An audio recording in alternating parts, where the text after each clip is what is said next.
They say that even in rest, the spirits haunt your nightmares. But for me, that is not the case.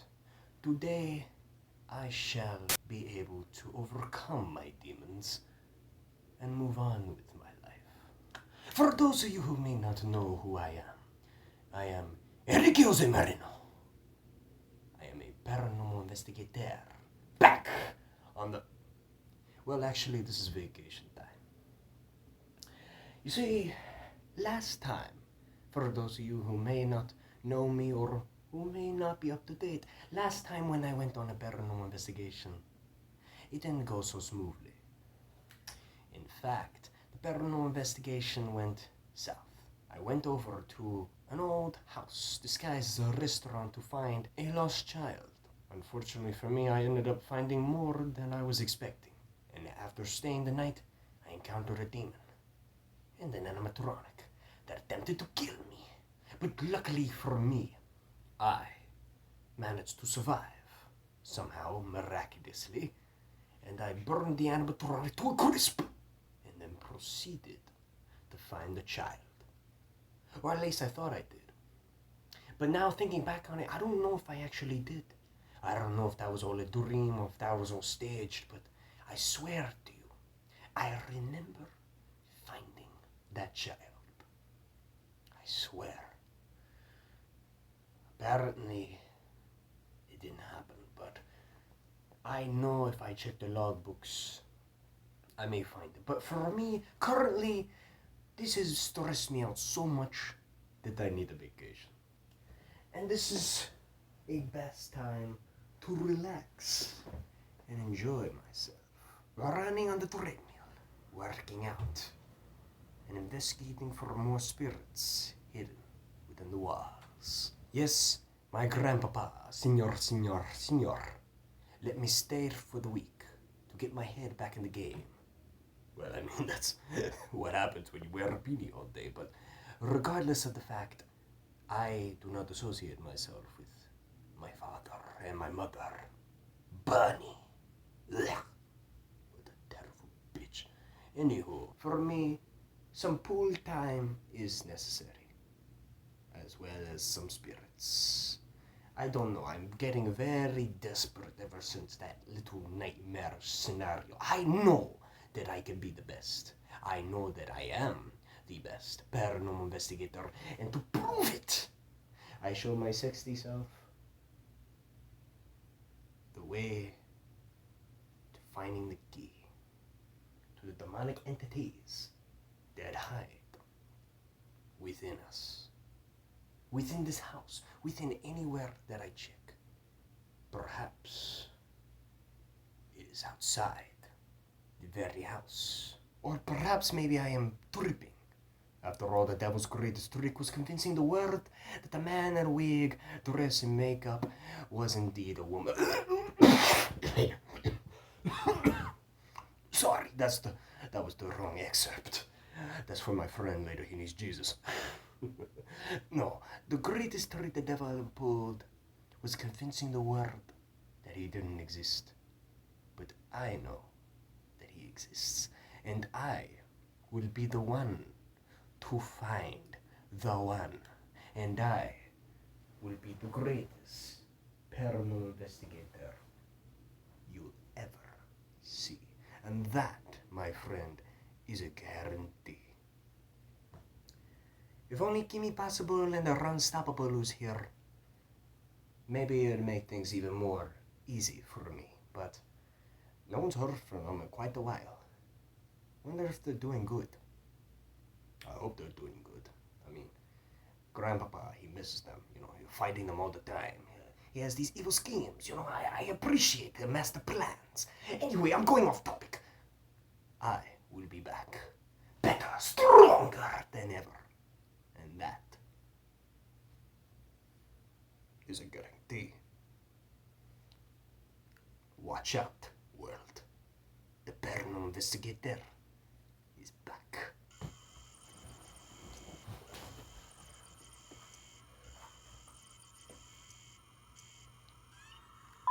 I know this is strange, This is definitely probably the most random upload I've ever done on my channel.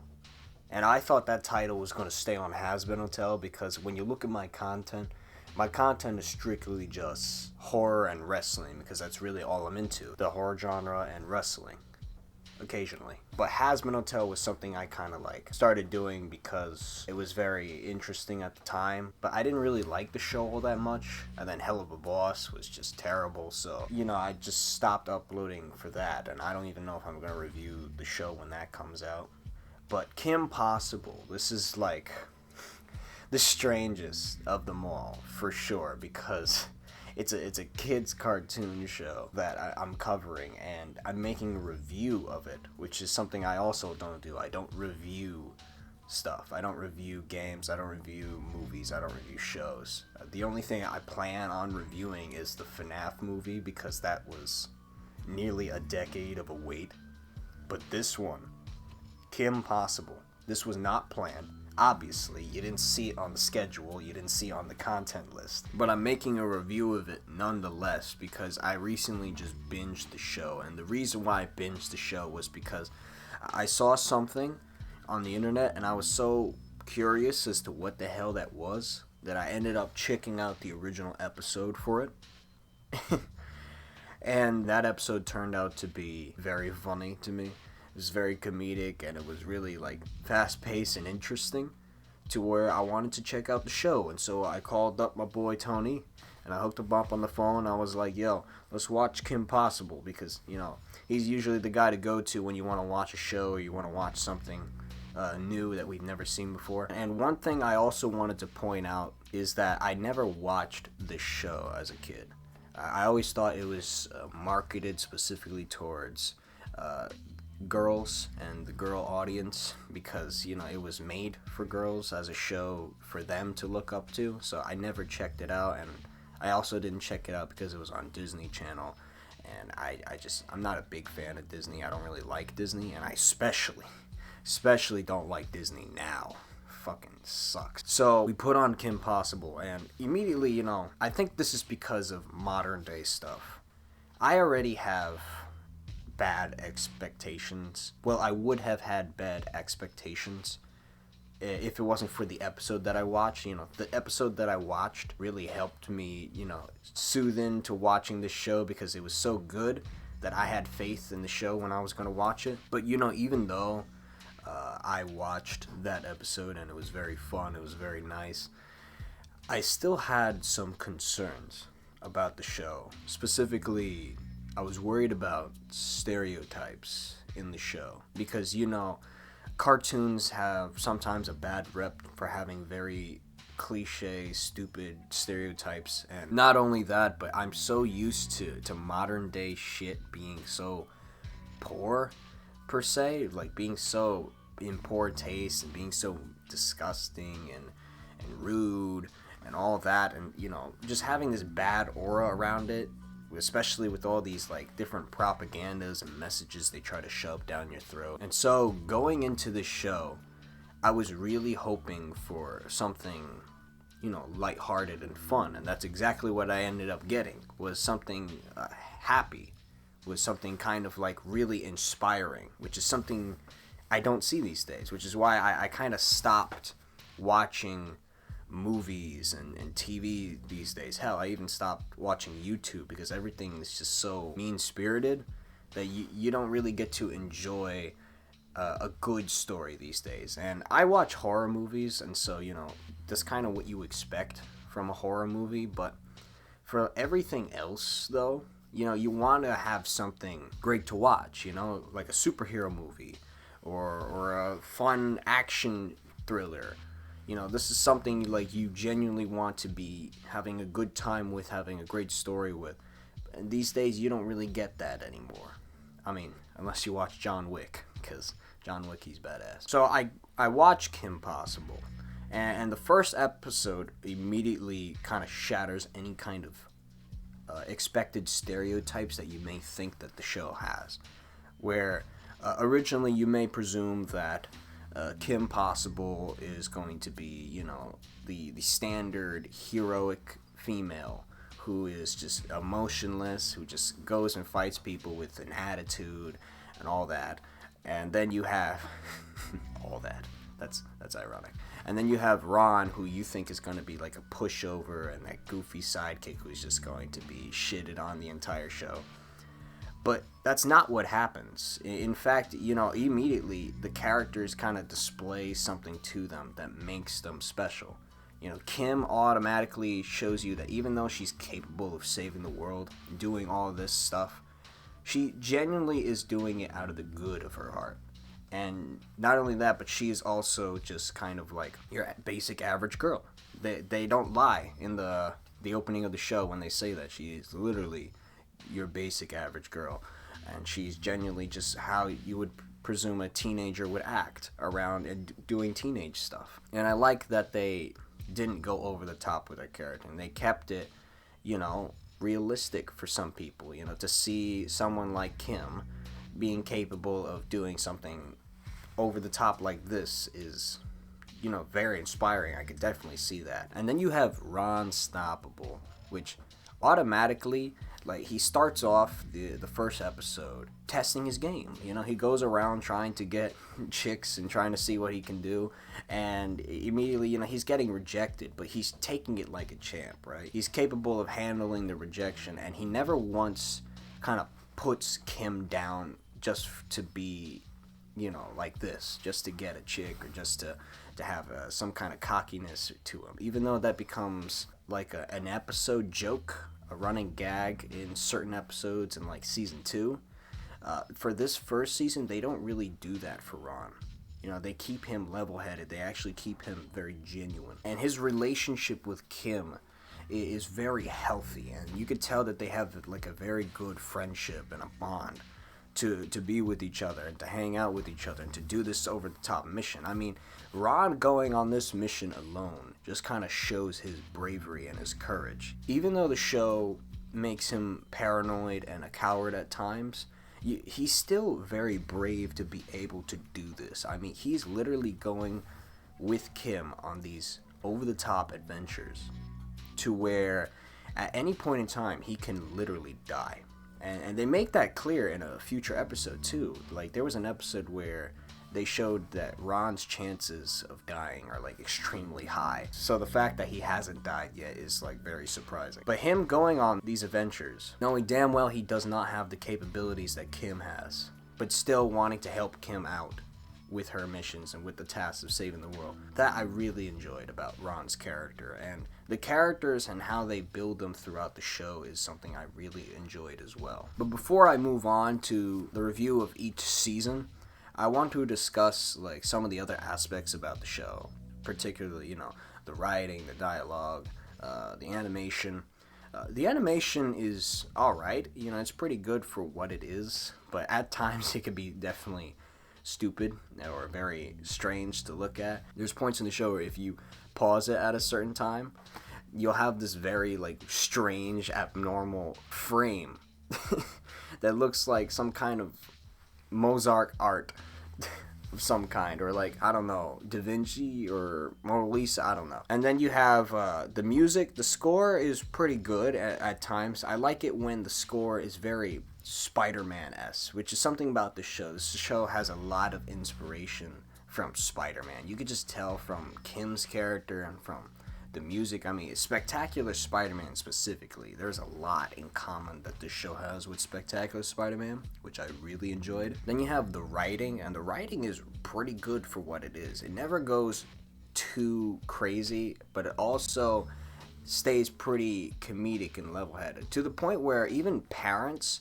really enjoyed watching this show because they don't treat the parents like idiots. They genuinely have good character arcs for the parents, and they have good jokes for the parents too, which is something I also appreciate that they broke the mold with in terms of stereotypes, is that the family is not some dumb idiots.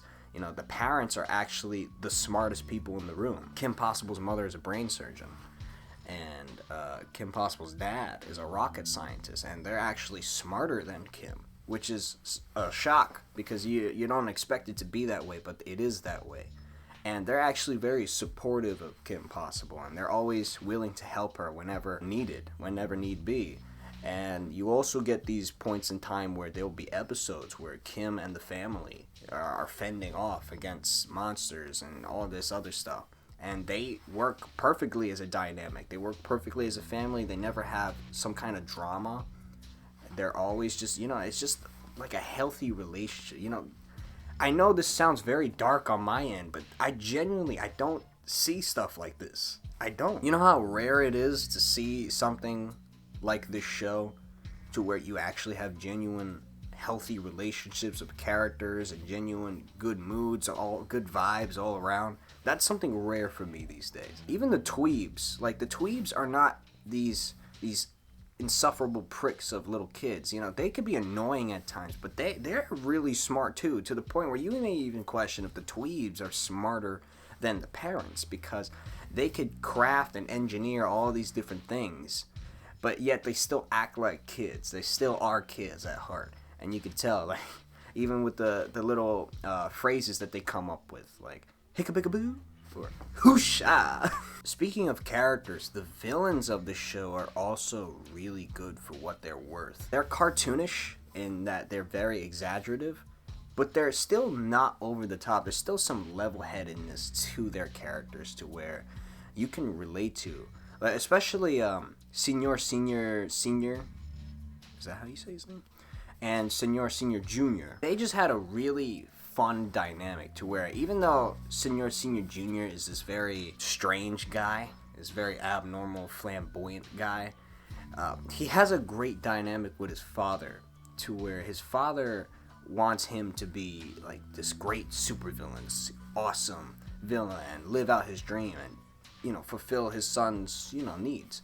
And while his son wants to always make his father proud at every turn. There's never a point where they turn against each other. They're always on each other's side as like a father and son duo. And I really like that. And they also just felt very grounded and realistic to where, you could relate to them. They're not exactly villains. They're just trying to do something interesting with their lives.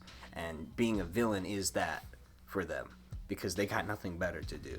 And I just really like that about their characters. And you got other characters too. Of course, you have the main arch nemesis of Kim Possible, Draken, who is just this perfect, over-the-top, exaggerative character. And I know before I've criticized characters like this because they've been done so many times. But this is how you do one of those characters right. To where Draken, even though he's over-the-top villain, even though he's just very exaggerative, he's still a threat, to where even points where he does become less of a threat, he still has something within him that could be threatening. He's still a masterminding genius. It's just that he's not very good at predicting everything. He's always got one flaw to his plan that always kind of fucks him over, especially when trying to capture Kim and Ron. And then you have Shigo, which it's about fucking time that somebody sat down and thought about, maybe the chick with an attitude and a narcissism should be a villain. Oh, you don't say. It's almost like it works better if they're a villain. And it does, to the point where Shigo is actually a fan favorite character because she is a villain. If you would have put Shigo in the role of a hero, I guarantee you people would not like her all that much, because how can you like a bitch who's just so selfish and snarky and just somebody who just keeps just throwing shots at people? It's not somebody that you'd like. And apparently superhero films these days just think that, oh, this makes for a great superhero. Are you stupid? No, this is a great antagonist, and when done right, it will make a great antagonist, and Shigo is a great antagonist because they thought about it and they realized that, a character like this would make a better villain. To the point where, her backstory is that she was a hero, but she was such a bitch. She was so selfish and narcissistic and tired of being there for her family that she turned to the dark side. And I really like that about her, because it gives her some character motivation to where you can see her as a villain. It just works. It fits. when you have this character as a villain, it just fits better, and you can't really imagine her as a hero. Although there are episodes where she does become good at times. I mean, it's like a gag with Shigo, to where she just constantly gets mind controlled, or she loses control of her brain. That's like a constant. They do that like 5 times throughout the show, which is strange. And speaking on the sci-fi elements, that's something about this show that I really enjoyed, was that the sci-fi elements felt like they were all for me. Like, this is the kind of sci-fi I like. You have robots, you have aliens, you have shapeshifters. It just felt like they made the show specifically for me. You could just tell they have that Spider-Man, Fantastic Four inspiration in them. Now, as for the seasons of themselves, I think season 1 does a great job at introducing you to all these characters and introducing you to this world and what it has to offer. I especially like how they give a chance for each character to shine, especially Ron, which was very surprising to me, is that in the second episode of the whole show, the first season, the second episode, they establish Ron as somebody not to fuck with, to where the second episode of the whole show, Ron saves the day. Which is shocking, because you're expecting that they're gonna hold on to that for later on in the show, but no, they immediately establish to you that Ron, he's not a pushover. He's got shit to him. He's got something to him, and he saves the day, and he saves Kim and all the cheerleaders and the principal from this mutant creature who used to be a boy who went to camp with him. Throughout the first season, they had a lot of these moments where Ron would succeed and essentially be the hero of the day. And I especially like the dynamic that he has with the principal, because when him and the principal are on the same page and they're together working on something, that just made for some of the best comedy, best entertainment to watch. In the first season, they have this thing where there's apparently this Bigfoot type of monster in these snowy mountains, and everybody's like, man, that's a joke, but Ron is taking it seriously, and I just knew, it's like, the principal takes it seriously too. The principal's gonna want it. And then guess what, the principal wants to find this thing. It's like, hey, I want to find this thing, don't tell nobody though. I love that dynamic. It works so well. And Ron also has this arc with Monkey Fist, where he's very paranoid of monkeys because of this experience that he had when he went to Camp Wannabe. Is that what it's called? And so he has this deadly fear of monkeys. And so he ends up having his own arch nemesis in the form of Monkey Fist, who is this guy who is essentially mutated himself into half human, half monkey, and he's attempting to try and, how do I explain this, become the ultimate monkey kung fu fighter by embodying what it means to be a monkey. And I actually enjoyed that, because that was, to me, that character was very relatable on a personal level for his motive. But I also enjoyed it because Monkey Fist genuinely took Ron as a threat, as a serious foe to him, which is something that you don't expect, because you're thinking that Ron is just that guy that you could easily just take out. But Monkey Fist always treats Ron as his arch nemesis, which I genuinely like. It's like, oh, Ron, unstoppable. We meet again. I'd say that the one thing I was not a huge fan of was Rufus, mainly because, Rufus can be annoying at times with the chattering, but Rufus was not like a detriment to the show. He was never something so obnoxious. He was not like one of those pets that's so obnoxious that you just can't stand it. Rufus was more kind of just like there for me. At points, Rufus would save the day, which I would like, but Rufus always felt like the tag-along. He always felt like just the pet to me, which is nice, which is good. I didn't expect much more than that. At least it wasn't like one of those annoying pets that I can't fucking stand in cartoons. Then you get to season 2, and things kind of go a little bit stagnant for a while. Season 2 was kind of the filler season, where they had all the episodes and they had some repetition here and there. It's that season in a cartoon where they just constantly just have kind of the same things going on, the same villains, you fight them off, and same tropes, same little episode arcs. And that's pretty much all Season 2 had to offer. Hell, even the season finale for Season 2 didn't feel all that interesting to me. I thought it was very convoluted with the whole time travel thing. Not the time travel thing. That was It was the history thing, the history and learning about the history, and there's this bomb that's gonna blow up. It also didn't make a lot of sense logic-wise, because that would imply that Kim and Ron are related in some way, which is and it would also imply that Draken and Shigo are related in some way, which also does not make any sense. So the standout for me in season 2 was the Sitch in Time 3-parter, to where 3 of the villains team up, where Draken and Shigo team up with Monkey Fist and Killigan, who is this Scottish golfer, which is very strange, but he golfs with explosive golf balls, so that's what makes him special. And they team up to try and get this time-traveling monkey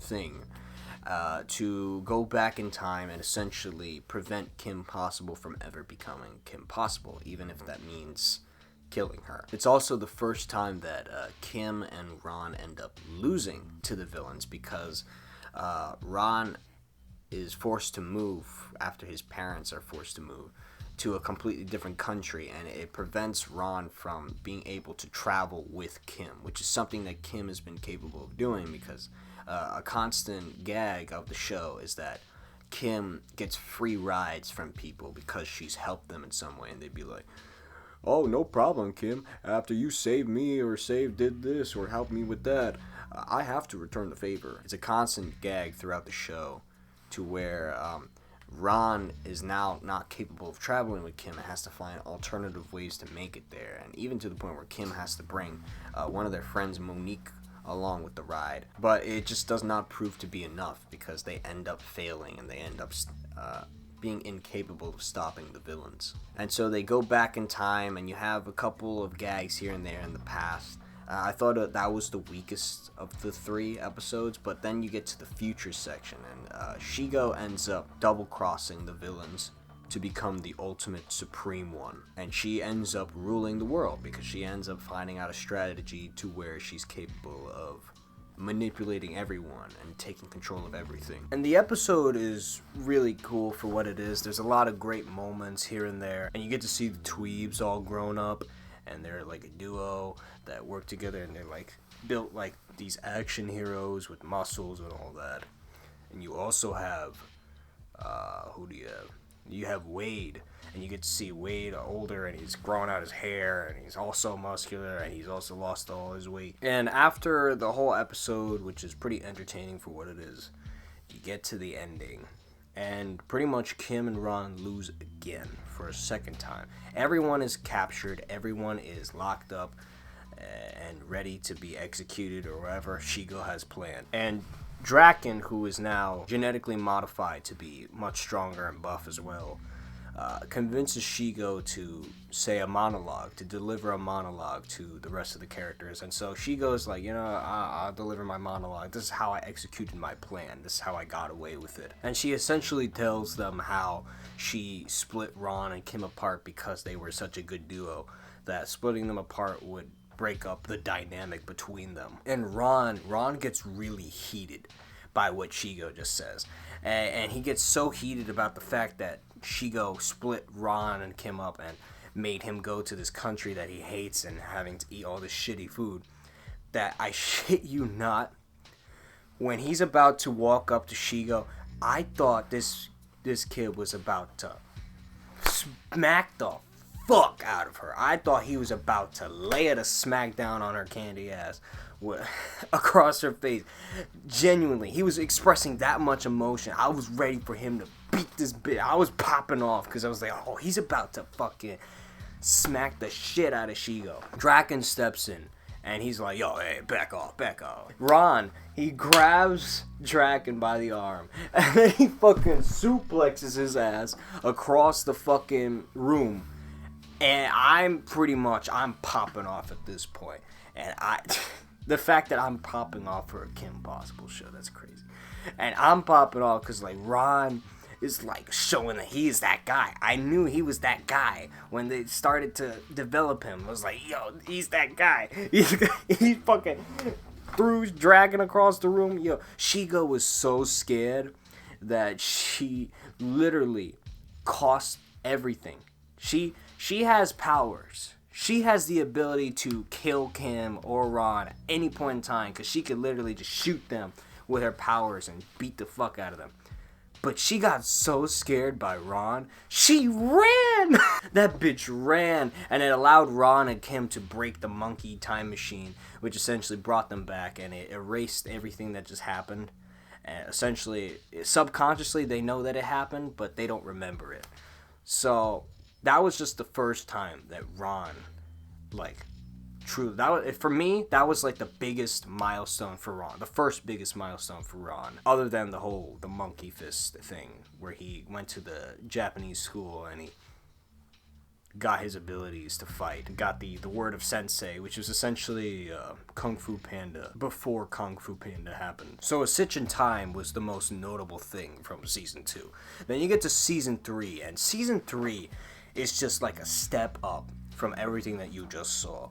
It's short and simple. They only have a few episodes in season 3, but season 3 is so much fun, and it's so much life to it that it just immediately have a blast with every episode that you watch. You have some of the greatest episodes in this season, where you have Team Go, and you get to experience Shigo's backstory and see her brothers and see the dynamic between them, where Shigo actually gets another chance to rule the world because she gets all of their powers, and once again she blows it. And they make a point of like telling her this time, it's like, yo, you cost it again. Like, you have this opportunity to rule the world, and once again you threw it away. Why is that? And obviously it was supposed to be subtle building with Draken, the relationship between her and Draken. Another subtle build with them was with emotion sickness, which was the first episode I watched, and it was the most fun I had with the show because of the concept, which was like a subtle commentary on women on their periods. But it was just so much fun to see these different versions of Kim and Shigo that you're not used to, like seeing Shigo emotionally distressed, or seeing her in love, or seeing Kim just so angry and furious and so enraged. Like, these are things that you don't get to see because you're so used to the norm that when you get to this, it's like, what the hell is going on? It's just a blast. And you would think with the emotional changer, the emotion changer that they have on them, that they would feel emotionally distressed with everyone else as well. But it's just specifically for Ron and Draken, to the point where Kim and Shigo, whilst chasing Ron and Draken later in a fury of rage, they come across each other, and you're expecting them to like go at it head to head, face off against each other, two enraged bitches.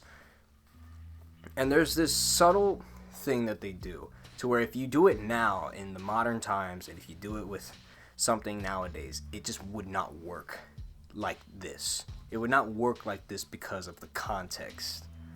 And so Kim and Shigo, they pass each other, and they stop, and they say, "Boys, oh yeah." And then they just keep going, they just keep chasing Ron and Draken. It's just, that was great. That was actually funny, surprisingly enough. And then you also have other episodes like Ron turns evil for an episode. That was very fun. And you have another episode where Draken creates a rap song, and he becomes Rappin' Draken. Because the context with that episode was that he had the shampoo that he had to sell, and on a night that they went out for karaoke, because he brought Shigo out to karaoke night, he got the idea to go on the essential ripoff of American Idol, to where he brainwashes the hosts into allowing him to contest, and he makes this rap song, and it's surprisingly better than Ron and Rufus's rap song, which is shocking enough. But it was so stupid that they reference it in the next season, and Draken's like, yeah, that was not one of my best moments. I ain't gonna lie with that. And once again, it's like, there's a running gag with like Shigo having her mind altered. Like, I don't know how many times they did that gag. They did emotion sickness. There was one where Draken had Shigo under his control, and then he had Kim too. She got brainwashed by the shampoo in this one. She turned good for one episode, which I'll cover when I get to that season. Just so many times where Shigo just gets brainwashed. I wonder what the gag with that was. So then you get to the movie, and the movie was originally supposed to be the finale for the show. And it's pretty good for what it is. You get the classic battle of Kim versus Draken. And for the first time, Draken has a plan that seems flawless. To the point where even Shigo can't even guess what he has planned, what his idea is. And he starts executing it, and you as the audience, you're not told what it is either. You have to piece it together. And there comes a point in time where Kim wants to go to prom with somebody, and she gets this new guy that just came to school, and he and Kim hit it off really quickly with their personalities. Originally, it was Ron and this guy. I think his name was Eric, which is convenient. And Ron and Eric were originally best friends. You know, they were hitting it off in friendship-wise. And then he meets Kim, and then they started getting a relationship, Eric and Kim. But then it's revealed later on that Eric was actually a alien of some sort, some kind of thing that was created by Draken to lure Kim and to distract Kim, because boys. And for the first time in the show, you actually feel convinced that Kim Possible is defeated. To where even in such a time where Shigo had them all captured, you never once felt like Kim and Ron were truly defeated. But this was the first time where you actually felt that, because Kim was just so heartbroken by Eric being this creation of Draken, which, in mind, why the fuck did she ever fall in love with somebody in the span of a month? 2 months? Like, that just never makes sense to me, how that works with people. I just don't get it. And she's so defeated by this, to where you might actually feel like this is it. And Ron has to be the guy to be like, don't stop. Don't give up.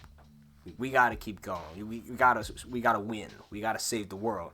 And Rufus ends up coming in, helping them out. And Kim gets her mojo back, and they defeat Draken and Shigo. And Ron even makes Draken say his name, which is something that he hasn't been able to do for the past few seasons, where he's like, what's your name again, sidekick? I don't remember you. And so the movie ends with Draken and Shigo going to jail. And then you have Ron and Kim end up getting together and going to prom. And they end up kissing and becoming a couple, which was a nice, shocking little ending to the show, or what it was supposed to be. But then fans demanded for another season because they wanted more. They wanted to see more, especially with Kim and Ron now being a couple.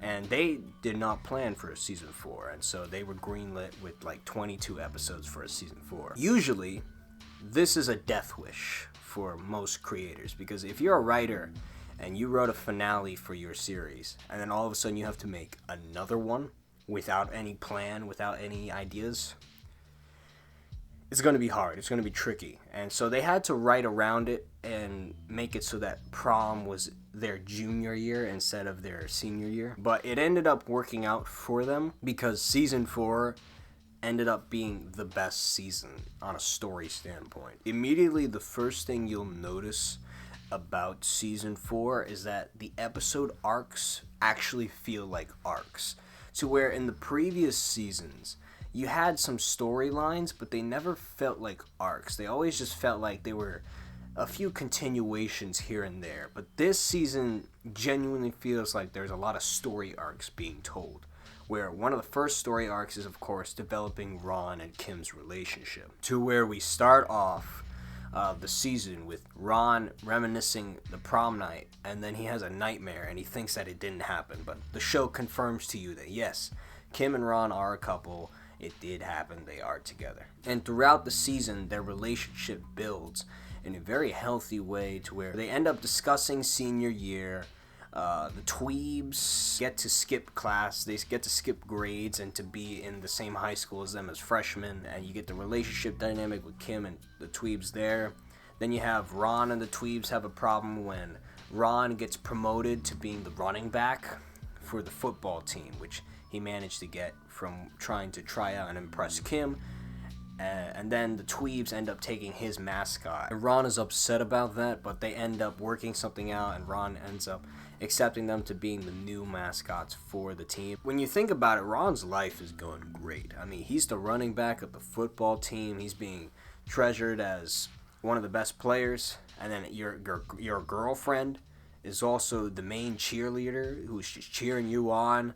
And her siblings are the mascots that are inspired from your mascot. It's just that just sounds like a great life for Ron. I'm so glad that Ron ended up getting a lot of stuff. And another story arc that is told with Ron is continuing the Japanese trade school, which is something I wondered why they didn't capitalize on in season 3 or finish, but they end up continuing the story here to where Ron develops his arc, and he even gets an adopted baby sister because his parents are convinced to adopt this baby by Sensei, and she's like a kung fu Asian baby, and she ends up helping Ron defeat Monkey Fist to the point where the baby fucks up Monkey Fist, and Monkey Fist feels so disappointed and defeated by letting this baby beat him that he's going all out. He's pulling up all the stops to beat Ron once and for all, and to beat his sister, kill his sister. And they have this episode where something happened. I don't remember exactly what happens, but Ron and the baby manage to get Monkey Fist, and Monkey Fist turns into stone, and he is literally dragged down to the depths of hell. They literally kill off Monkey Fist. They kill him. They killed one of their villains, which shocked me. I couldn't believe they actually killed off one of their characters. Just so you know, I know they bring back his corpse later on, his stone corpse, but he's dead. He's dead. He's not coming back. He's literally dead. They may bring back his corpse for like cameos to be like, oh wait, he's still here. No, he's dead. He's dead. There's no convincing me otherwise. They killed his ass once and for all. Fucking Ron stopped this motherfucker. Then you got other story arcs that goes on too, like Wade, which is something I forgot to mention. In season 3, the first time ever, Wade finally leaves his room, and Wade is this character who's been helping Kim and Ron with all the investigations and like telling them where the crimes are and doing all this technology hacking stuff. And he finally left his room in season 3, and it was this like big reveal. It's like, oh shit, Wade ain't fucking around no more. So then you get to this season. He's more outdoors. He's more active. He's more helping them out with stuff in person than just being behind the scenes. And I really like that they developed his character in that way. And they also have other arcs going on with other characters like Larry. They managed to have Larry shine, which Larry is this like very nerdy cousin of Kim, but in this specific episode, which was I think the third to last episode of the season, they allow for Larry to be the hero, which is very weird, and it's because of his love for comic books. They also introduced a new villain in this season. Her name is Camille, and she's essentially like the chameleon from Spider-Man, and she's essentially a shapeshifter, and she could shapeshift into any one of the characters with this like nanotechnology skin or something like that. It's just very cool to see. And I like how they utilized it throughout the story. And they also close off Bonnie's arc, which is shocking that they actually have Bonnie have an ending where there's an episode where Bonnie attempts to fuck with Kim and she kisses Ron. And you would think that Kim is going to be upset at Ron and they're going to have relationship problems. No, Kim takes it like a champ. And she's like, nah, I know Ron didn't do that shit. I know it was all you, Bonnie. She's actually thinking. How they portrayed the whole relationship between Kim and Ron was awesome. Like, it actually genuinely felt like this was a good, realistic relationship. It didn't feel over the top. It didn't feel dramatic. It felt genuine. It always felt like their relationship was how you would expect a relationship to be. You know, it's, for me personally, I view a relationship to be like a friendship, just add on sexual intimacy to it. That's essentially what it is to me. You know, you hold them close in value, you hold them personal, loyal, all that stuff. And I like that they kept it healthy between Kim and Ron. And even when they do have moments where they question their relationship, it never goes off the deep end. It never gets too insane and crazy. It's always just kind of like reassurance that, hey, I know you feel a little paranoid about that, but no, we're good. We're cool. She confronts Bonnie, and Bonnie melts down. She literally has a meltdown to where at first you don't think that she's having a meltdown. You think she's playing, but then she actually is having a meltdown because she's been such a slut. She's been such a bitch there to where nobody loves her. She can't find a guy to love. And then it ends up playing into Senior Junior's story arc with him trying to find a chick for him. And they end up finding each other, and they ended up becoming a couple, I think. And it worked out for them, and it closed off their arc really well. And speaking of relationship dynamics, one of the best arcs throughout Season 4 was the relationship dynamic with Shigo and Draken, which it was subtle in the previous seasons where their relationship was kind of like betrayed here and there, but this one they really like go out on it to where we start off the season and Draken's in jail and nobody's trying to help Draken, but you have this one guy who was like a villain for one episode, and I believe Season 1, and he's like a huge fan of Draken, and Draken's just getting annoyed with him because he's just running his mouth, blah blah blah blah blah, and Draken's waiting for somebody to free him, but they keep going and freeing Shigo, so where Senior Junior first frees Shigo because they had a partnership at one point. He wants her help about figuring out how to make his pops proud and becoming the best villain. They end up failing though. Shigo goes back to jail, and then Motor Ed breaks her out. And Motor Ed essentially just wanted her to be his chick for this little convention that they were going to. And Shigo gets so upset by that she literally costs them their advantage over Kim, to where she throws him off a bridge and jumps with him. And then they stop the machine, they stop the monster truck and destroy it. And then it all culminates on the episode where Draken is bailed out of jail. And the episode where he is bailed out of jail, they genuinely have a very good dynamic with each other to where originally it's thought that Shigo broke him out, but it turns out that Shigo was on vacation. She wants nothing to do with him.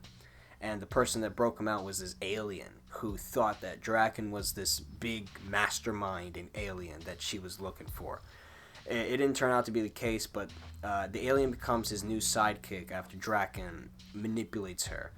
And Shigo kind of gets a little jealous throughout, where the alien whoops Shigo's ass, and they have her chained up, and Shigo's like, oh, come on, do the sidekick stuff. You gotta do all this stuff to be the perfect sidekick. And the alien's like, oh, we don't disobey Draken. To the point where Draken starts rubbing it in her face, and then she just goes all out, no, that's my job. I'm the sidekick. And she starts like going at the alien, and to the point where even she calls up Wade and Ron to let them know that Kim's in trouble so that they can stop the alien. And they figure out a way to manipulate the alien and make her figure out that Draken's not actually this great mastermind she was looking for, and she fucking yeets his ass across the world, which I don't know how Draken survives that. But it was the first time where you got to see Shigo genuinely have this complication with Draken. And there's other points in time where Draken and Shigo have complications too, where there's an episode where Draken is having a very hard time remembering stuff, and it's kind of like showing him on his last legs, essentially, where he's having a lot of memory problems and he's running out of good ideas, to the point where they end up accidentally making Kim forget all of her memories, and they have to rebuild those memories for Kim. And she ends up remembering a lot of stuff and more. But it is an interesting episode to see Draken on his last road, you know? It's clear that Draken's story is closing soon. It's coming to an end. There was another episode that I really liked with Shigo, and she turns good for an episode, and you get to see this side of her that you don't expect. And it also helps build that relationship with Draken, and just kind of show that Shigo has a heart still. Even when she is evil, there's a part of her that, if she wasn't evil, there's so many things that she could be doing, that she could have done with her life, which I really enjoyed that. It was a nice little moment in time, although I wish it lasted a little bit longer, or it was a little bit more explored in the finale. But it is what it is. But speaking of the finale, let's talk about the finale. This was a great finale, to where, when I think about it, it's just season 4 was a necessity. This finale knocked the movie out of the park. Like, the movie was good, it was alright, but this finale just, like, was like, oh yeah. There's no like second guessing. This finale is so much better. Part 1 is kind of showing the classic of Kim versus Draken. Draken ends up mutating and it gets these vines for like a flower. And you also got Kim and Ron. And Ron is being paranoid because he's so concerned about the future because they're finally graduating from high school and he's so worried about losing Kim and what the future may behold them, to the point where he's just always second guessing and he's always like asking Kim, it's just like, are we still going to be a unit? Are we still going to be together? Because you're getting all these college applications, I'm not getting anything. What does the future behold for us? And he's so worried about what's going to happen. And it's a great little story arc for this finale because it leaves you on a note to where you are genuinely curious if they are going to be together still, because as we've seen before, when Kim and Ron are not a unit, they are really weak. They kind of fail. They always lose. They always fuck up. So to finally see them in this moment where Kim and Ron are just questioning everything, and then Kim and Draken end up getting abducted, and for the first time, Shigo, instead of being like snarky about it or laughing it off, she's genuinely like shocked at the fact that Draken is about to get like fucked up by these aliens. And it leads you into part 2 to where now Kim and Draken are captured and it's up to Ron and Shigo to team up, which is a very interesting dynamic. But seeing Shigo actually trying to help Draken out was very interesting, and it helped build out throughout the rest of the episode too. And there's even a moment where Draken accidentally uses his mutated vine powers to hoist Kim up into the air. And she gets shot the fuck up by this blaster. And he thinks he killed her.